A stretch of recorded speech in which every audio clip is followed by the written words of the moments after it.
including her.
Hi, I'm Srijak.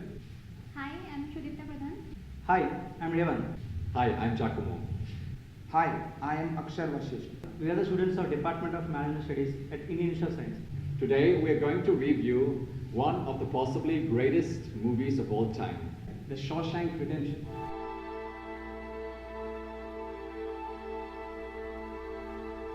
Join us for the ride. Are there hundreds of reviews of this movie out there already? Yes, Akshay. This movie review is going to be different and I hope everyone will like it. Guys, won't we focus on the character analysis since this is our behavioral science project? Yes, Giacomo, that too. Srijak, can we start now with the character analysis? Where to begin about Shawshank?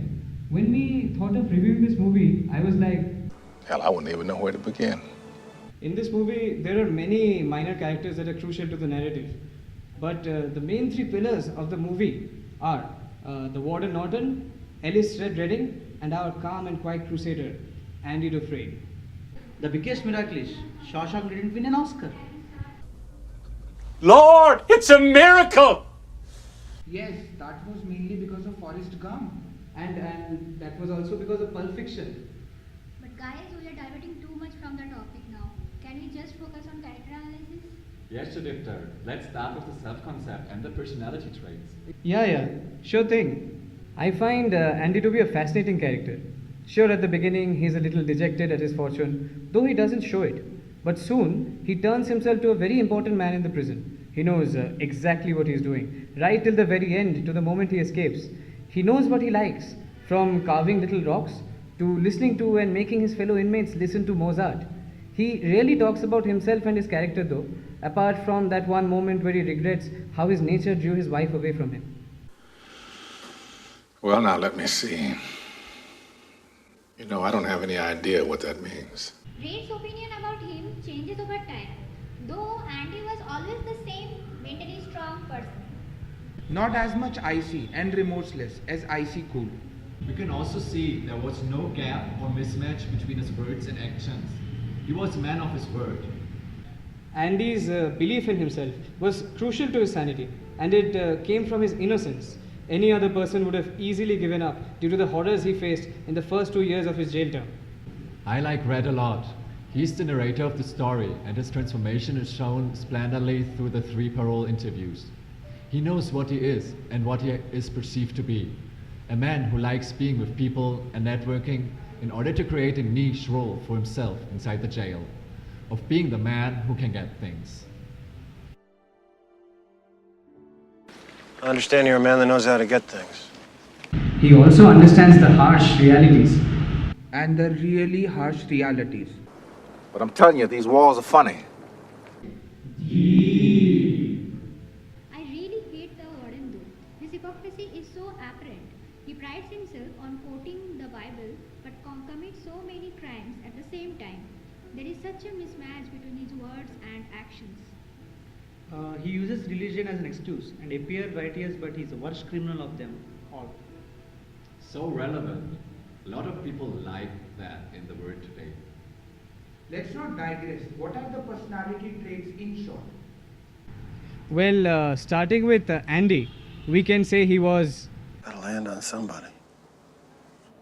introverted. Building there. Geology is the study of pressure and time. That's all it takes, really. Sensing, thinking, judging. He can take responsibility.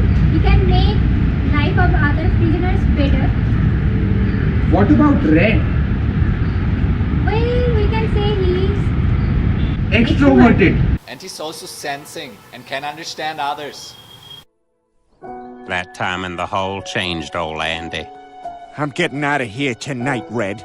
I'm gonna take the poop pipe to the crap swamp. Wow. Sensing. Do you believe in your best judgment that you have been rehabilitated? Rehabilitated?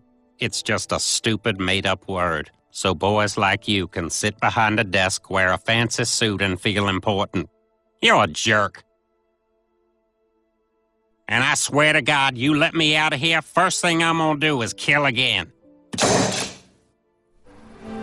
When I got out of Shawshank, there was only one thing on my mind. A promise I made to a friend that I had to keep. As well as feeling and judging. Yes, he could understand Brooke's dilemma and could judge. The warden is an epic antagonist though. Yes, he was introverted and kept to himself. Of course, he's a prison warden. He was perceiving, he understood that letting Andy leave the prison would stop his lucrative money laundering. This is shows his intuition and thinking nature too. I believe he's a despot and justifies his promotion of his own self-interest and exploration of others by using religion and Bible as an excuse. So relatable isn't in our country. Let's stay on the topic, yeah? Or get busy dying. That's damn right.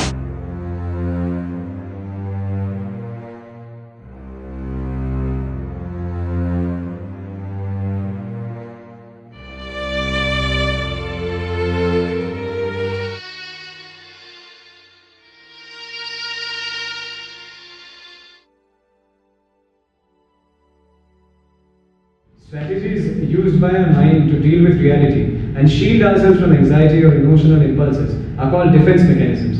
And we see some noted examples of these in Shawshank. Starting with Andy, he exhibits intellectualization, or we can say isolation. He focuses on the intellectual components of situations to save himself from anxiety and emotions. He only opens up to Red, that too, after a month.